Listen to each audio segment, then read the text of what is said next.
All right, this is Jeff Mayhew with Politics and Parenting. I am back here with a good friend of mine, Stephen Kent.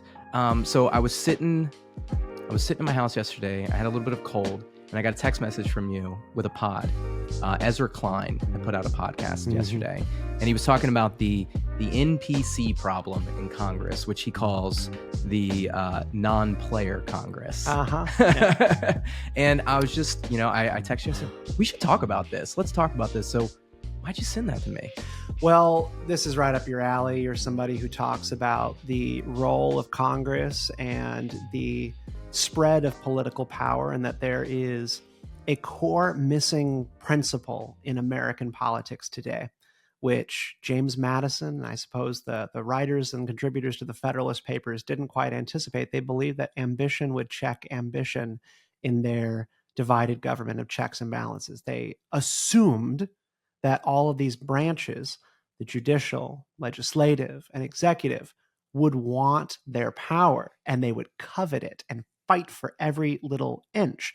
But as we know, Congress has pretty much given up half of everything that they're supposed to do, and then not fulfilled the half of the powers that they did keep, which power of the purse is the thing we always hear about, but they barely even do that. And so this essay by Ezra Klein of the New York Times, take it or leave it, but I've always thought Ezra Klein is a really good liberal columnist who gets it and writes some pretty sharp stuff.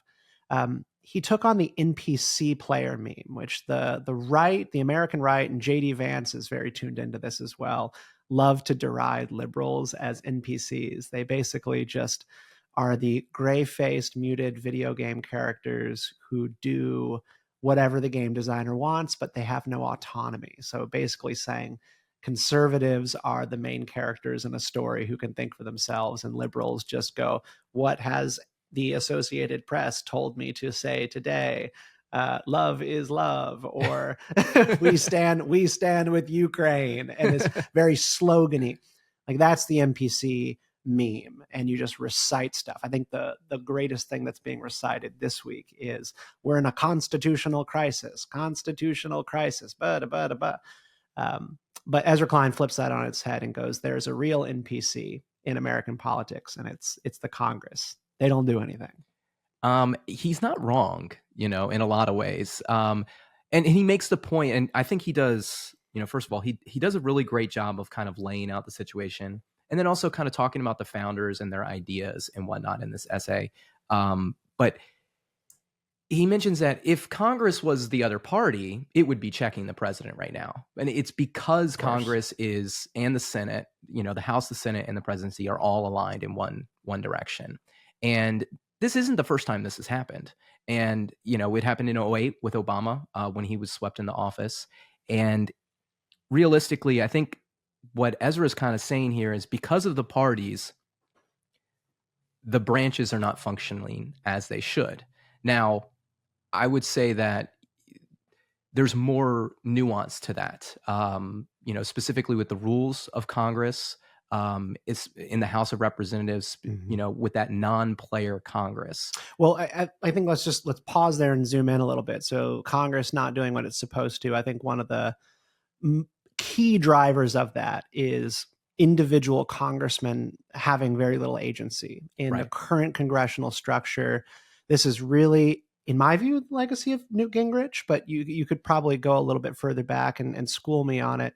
But the whole idea that the power and the ability to bring bills to the floor and start whipping votes and all that stuff lies with the speaker. It's the speaker's bills, and they decide everything that moves, rather than an older model, which is individual congressmen are chaos agents, and they bring bills to the floor, they whip votes, they try to get them passed, and the speaker's kind of like, what just happened?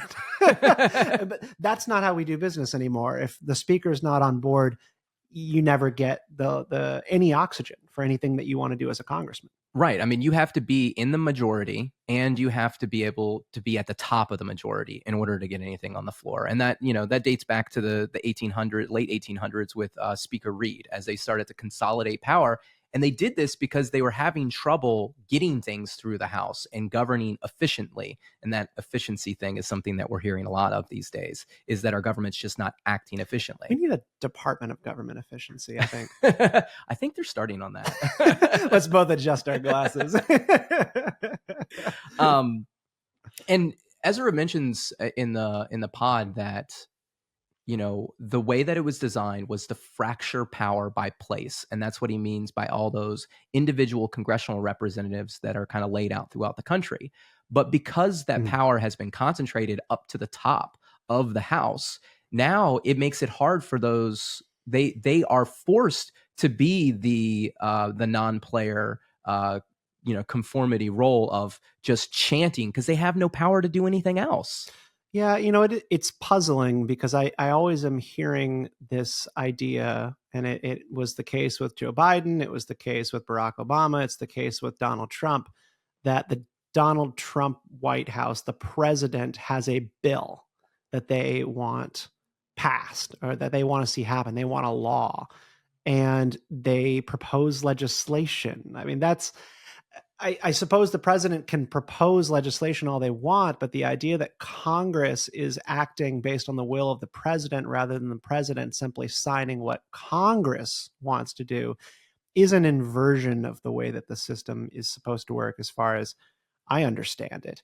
The agenda of the president drives everything. Congress goes to the White House and goes, "Mr. President, what would you like us to do?"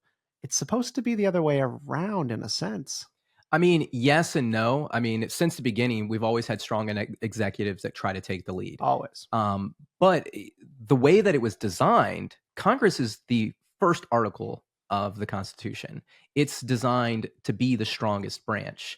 And they are the ones that are supposed to be writing the laws and proposing the legislation. But oftentimes it just doesn't get done. And part of that is, to the gridlock that happens. Sometimes, the president kind of steps up, specifically speaking, like Teddy Roosevelt during the industrial age and all of the, large corporations that were coming about and hurting the American people through wealth inequality. And he kind of stepped up and he said, "I represent the people. We're going to do this thing. Congress, get in line." And he was able to do that.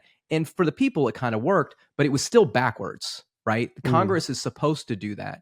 And we're sitting today and we're kind of in the same situation. And we're looking, a lot of people voted not necessarily for Donald Trump or for Elon Musk. They voted against the establishment, if you will, and saying, look, nothing's getting done. Burn it down or get something done. Sure. So how do you feel right now then about what's happening with DOGE and, these DOGE staffers, the broccoli-haired Gen Z Zoomers who are working for Elon Musk and being, they always use this very ominous language, like embedded inside different agencies. I believe it's Treasury Department employees, and auditing different departments and implementing firings. I mean, they cleaned out USAID, which was created by Congress, by an act of Congress during, it was a Republican administration, was it not? Is that a leftover of Reagan? The Reagan Congress? Anyway, I believe. I mean, these things are created by acts of Congress, and I'm all for USAID being a vacant building. But it is a situation like with the ring being created in the fires of Mordor. The ring has to be returned to the fires of which it came, which would be Congress. You can empty out the building with DOGE, but then a Democrat elected in 2028 could simply just refill the building. Yeah, and that's kind of the point that Ezra makes in the pod as well, is like, if they want to make change, if they were really for reforming the government and making change, they would do it through Congress, and they would seek bipartisan support to get it done. However, his argument is this isn't about, reforming the government, it's about power. But isn't the seek bipartisan support to get X, Y, or Z done just the thing that the losing side always says? Isn't it the case that whoever is out of power and in the minority always goes, they need to do this with bipartisan support? That doesn't matter. It does matter. You pass the law, it's law, and it becomes harder to reverse. Well, I mean, so the problem with that is when you force a law on people, you're not governing, you're ruling them. And Americans historically don't like to be ruled. That's why we fought a revolution, right? It was no representation without taxation. They were forcing taxes on us without giving us any say in the matter. So what about the Laken-Riley Act? This is, I think, the only piece of legislation that has been passed since Trump took office that went through the normal process, House, Senate, over to be signed by the president. This is an immigration bill in response to the young girl who was murdered by an illegal migrant in Georgia, who was apprehended and then released numerous times before killing this poor girl on a run outside of her university. This did get signed into law, and it gives more power to law enforcement to detain a person and then kick them out of the country. This got 46 Democrats in the House and 12 Democrats in the Senate. John Fetterman voted for it, for example, from Pennsylvania. So is that sufficient in your mind? For people did vote for a harder line approach for immigration, and the Laken-Riley Act achieves that. Yeah, and the fact that it has bipartisan support means it now has a majority of the country's support, right? If you think about like the structure as kind of a communication web to all the people, right? If you only are communicating with the red team, then the blue team's left out and they feel like they're not heard. So they're going to start to create a stronger opposition to whatever bill you write. Now that Lincoln-Riley Act, let's say it's forced down America's throat and it doesn't have bipartisan support, right? Now that blue team is going to form a coalition to repeal and replace it, right? Like that becomes the rallying cry, is to just dismantle what the other side did, as opposed to legislating and fixing problems. Well, I mean, this probably brings us to the Department of Education, because the Department of Education, again, created by Congress during the Jimmy Carter administration, it is very likely that this could finally come to a head with DOGE, Elon Musk, and the guys cleaning the building out and basically just doing a complete audit and rerouting of a lot of the spending and departmental programming that happens in DOE. Most Americans, and I believe this very strongly, you ask them, when did the Department of Homeland Security get created? They would probably reach back before World War II. They have no idea that it's like a post 9/11 legacy. Same with the Department of Education. If I went out onto the street, I would bet $5 most people go, look, around the time of the founding, probably. We've always had a Department of Education, not having any idea this is as young as the 1970s as an experiment. I think people just assume departments were always around. The reason I'm going on this tangent is because Congress is also going to have to close the Department of Education if it actually is going to be closed. There are bills out there to do that. Thomas Massie introduces a piece of legislation every single year to close the Department of Education. It is one line, and it says this bill will effectively close the Department of Education 1 year from today. I think even though that Americans are unhappy with the state of education, they'll panic if DOE closes. They'll panic because they don't understand what it means. Well, not only did maybe not understand what it means, but there's ramifications for closing a department like that. There's ramifications. You have to restructure everything that you're doing, even at the state level. It takes time and it takes coordination with the states to do something like that. And again, that's what Congress is for. It's supposed to, cool. It's the saucer that cools the people's the temper or the passions of the people, right? Sure. But right now, the passions of the people are just like a bull in a china shop, and they're just wrecking everything instead of actually writing legislation, figuring out how we do those things. Because to your point, I think a lot of people are kind of fed up. They would be okay with a lot of these things getting cut and trimmed, but how we do it and making sure that everybody has a say in it is important, in getting it done. But most importantly, making sure you have lasting success with this, as opposed to just a yin yang to the next administration that comes in, like you said, and just refills everything. No, it's pretty horrifying to think about a country that, again, I'm for closing the Department of Education and returning all of those elements of funding of education to the states, and then dispersing things like Pell Grants to the duties of, say, the Treasury, for example. But if we were to shutter the Department of Education and do so for 3 years until the Republicans lose their mandate in Congress, which always happens, people, always. They'll lose their mandate in Congress. They're going to barely end up losing the Senate majority.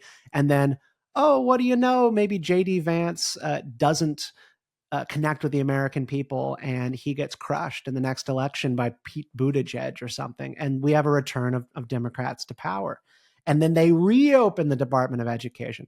That's not 4 years of chaos. That's 8 years of chaos and nobody knowing how education is run because things are not being done in a way that have a mandate from people. Well, not only that, but they're not just going to reopen it, most likely. They're going to re-embolden it, right? Instead of just reopening it, now they're going to throw in, they're going to, because it was closed for the last 3 years, now we need to pump more money into it. We have to revitalize it. And they're just going to make they're basically just digging a deeper and deeper hole, as opposed to reaching across the aisle, coming to some sort of consensus and saying, look, guys, we have real problems. We need to find real solutions that encompasses all the different factions of place, right? As I tell people all the time, if you want to know how Congress works, it's patronage and it's jobs and contracts, right? Each bill passes out these things throughout the country. And because each American is then vested or invested in their country, they're kind of okay with the way things go as long as things are going forward, as long as they're not standing still. But right now, a whole bunch of people are getting rich and everybody else kind of feels like they're standing still. So the American people are restless.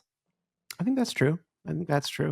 You know, with education, I mean, I think that's a good example of where the Department of Education really comes about as a form of political patronage to teachers' unions. And there's going to be just this huge backlash against any sort of change to that system.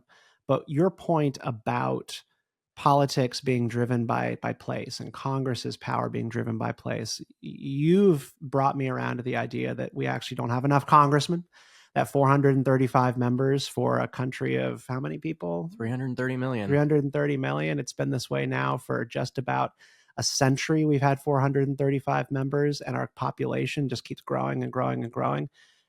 My congressman in this area does not have the time, ability, or wherewithal to know everybody in this district, to understand the concerns of all the people who live here, or to be connected to our place. Congress currently has no connection to place because there's too many of us and not enough of them. People hate this idea, but we actually need more congressmen. We need to uncap the House. We do. And it's funny because you mentioned earlier, like, people probably think the Homeland Security goes back to the beginning. If you walk out on the street and you say, hey, how many members of Congress do we have? 435. Since when? They think it's from the beginning too, right? But we didn't have that many at the beginning. We haven't had that. We didn't get that many until the late 1900s, and then we stopped. And it is a big problem because, when you study governments, one of the things you notice is like there has to be a centralization of power in order to have efficient government, to be strong and stable and kind of grow your economy and your national sovereignty. However, when you centralize power too much, you leave out too many voices in the system, and that creates a division within the country. This happens over and over again. And the answer is, just as you said, uncapping the House, bringing more voices into the sharing power with more of the American people, listening to their ideas and their wants and their desires to move the country forward, as opposed to, back to the thing, ruling them, telling them, you voted for us because we only gave you two choices. And now we're going to do what we told you we wanted to do. Where do you draw the line between ruling and governing? So my perception as a congressional representative is their job is to listen and to inform. So they should take the time, like you said, to get to know their district, to speak, present as many opportunities for their constituents to speak with them and to be heard. But they're not simply supposed to just do what their people say. They're supposed to convince them that it's the right way to go. And then as you move it up the ladder from the House to the Senate to the presidency, each one of these bodies is supposed to have a conversation and then decide. And as you move through those different mediums, you now refine the ideas. And when you get to the end, now you're governing as opposed to ruling. Now, when it comes from the top down, that's ruling. When it comes from the bottom up, that's governing. Bottom up system. That's the American way.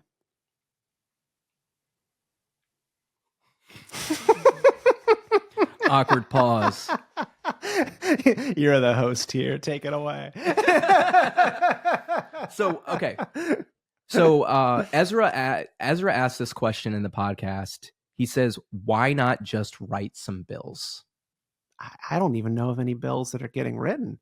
From what I follow Congress, Mike Johnson is trying to pull together a spending package, and it's going to be a super fat, ugly bill with all sorts of glut in it, so that they can, use an omnibus strategy to try to pass the budget. But I haven't heard of anything actually happening in Congress besides that. Do you think that their slate is going to get cleared after the budget, and then we'll actually see real legislation? Because everything Donald Trump has done thus far can be reversed overnight. Yes. And that's kind of the problem too, right? I don't know what they're going to do, because he's proven in his first administration and now in his second to be a little erratic and different. And that can be good at times, but also bad. He kind of flows with whatever the last whisper in his ear is. And right now, that last whisper is Elon. And Elon is a tech guy. He wants to move fast and break stuff. And Yeah. That may work for a business. I don't know if it's going to work for us as people. Why not? I think you're seeing this with a little bit of the rapid firings that are happening throughout the different federal executive agencies. My wife was telling me the other day about there was sort of a slew of park rangers who have found themselves fired within the Department of the Interior, and kind of going like, why was I fired? And it's a good question. I don't know why we're laying off park rangers unless there's legitimately too many of them. But the strategy was to move quick and break things. And Elon has been very clear. He said, I would rather make mistakes and then clean them up than move too slow to the point where we actually run out of time and don't get anything done. Look, I mean, I understand why they want to do it. They feel like this has been a problem for a really long period of time and nobody's doing anything. That's accurate. But again, historically, when you do things this way, it just creates a bigger opposition. It does not actually solve the problems. So why not write some laws? I mean, you write laws so you don't have this problem, so you don't create the opposition. You include people into your mix from the other side so they can go into those blue districts and explain it to people, so you don't lose the House in the next election, so you don't lose the Senate in the next election, and you can keep moving forward. Well, I mean, the last poll that I saw on this issue was that Donald Trump is polling very well with independents in Arizona, who were polled by Axios and NORC, showing that well over 60% of people are giving a thumbs up political independence on what's happening with the DOGE audits and layoffs and rapid fire reform. So, and Ezra mentioned this in the podcast, in January, 54% of Democrats wanted them to work with Republicans to get things done. In just a month since Trump's been in office, that number has dropped to just 35%. Yeah. So because they're moving fast and breaking things, because they're not reaching across the aisle and talking to people, they're strengthening the opposition of the Democrats. Mm-hmm. This is a problem because you're going to need to write legislation at some point to make these things permanent. Otherwise, you didn't actually change anything. No, I think in my gut, I know that you are right about this. When you pass the Laken-Riley Act, right, and you manage to get kind of high-profile Dems who get a lot of attention, like your John Fettermans, and they come over to your side, there is an air of legitimacy to the thing that just happened. There is cover fire given by people of the other side who are going to be able to show that this was a thing that is broadly popular, and I am so confident in that I was able to vote for it in my Democrat-leaning district for this Republican-led legislation. I believe that you are correct. It's the same with Obamacare. They just rammed it through, and we saw how quickly the popularity for that fell apart.